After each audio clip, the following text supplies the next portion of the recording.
मैं जो छोटी थी हमको पढ़ाया जाता था मातृभूमि, मातृभाषा और माँ। भारत रेन मुहामुहिम राष्ट्रपति द्रौपदी मुर्मू तिहिं मिद मारांग गालोच अखड़ा रे अडी हुदिस आर गहिर कथा गी लई किदा।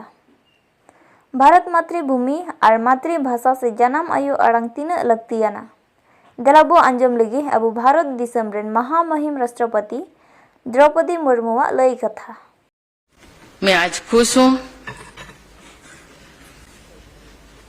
मैं जो छोटी थी हमको पढ़ाया जाता था मातृभूमि, मातृभाषा और माँ। मैं जिसका ममता नहीं उनको हम जब ज्ञानी कहेंगे तो अज्ञान किसको कहेंगे। इसलिए सदा सर्वदा मातृभूमि, मातृभाषा और माँ। इसलिए मैं आज खुश हूँ। आपने किताबी भाषा के साथ साथ यहाँ के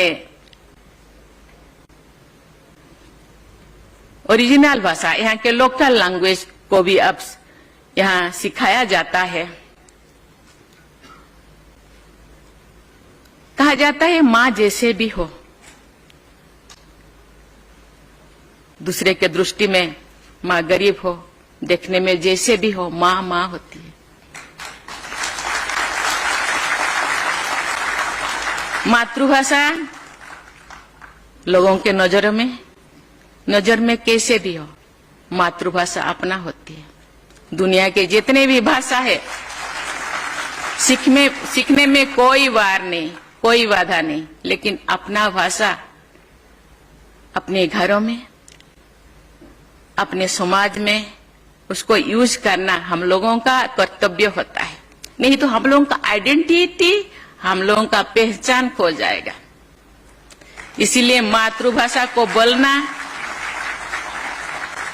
और मातृभूमि को श्रद्धा करना, मातृभूमि के लिए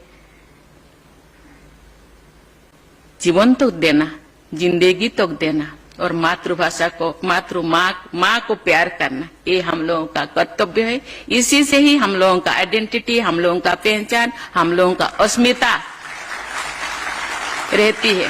पढ़ाई जितना भी हो, अब जो भी बन जाए,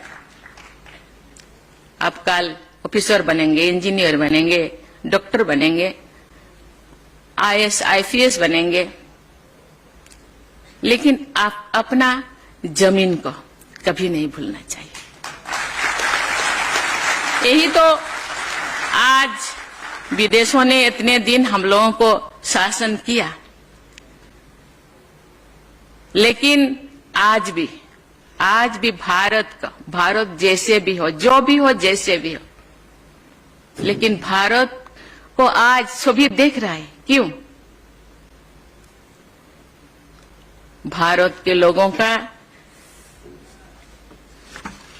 भारत के प्रति, एक जमीन के प्रति, और भारत में विविधता में जो एकता, वसुधैव कुटुंबकम जो भावना, उसी के लिए हम लोगों को बांध कर रखती है। इसलिए मैं सबके वही मैं आशा करूंगी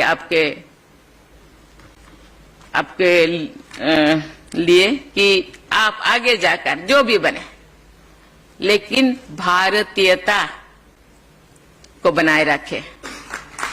इसी के साथ ही मैं पुनः आप लोगों को बहुत बहुत बधाई देती हूँ। जय हिंद, जय भारत।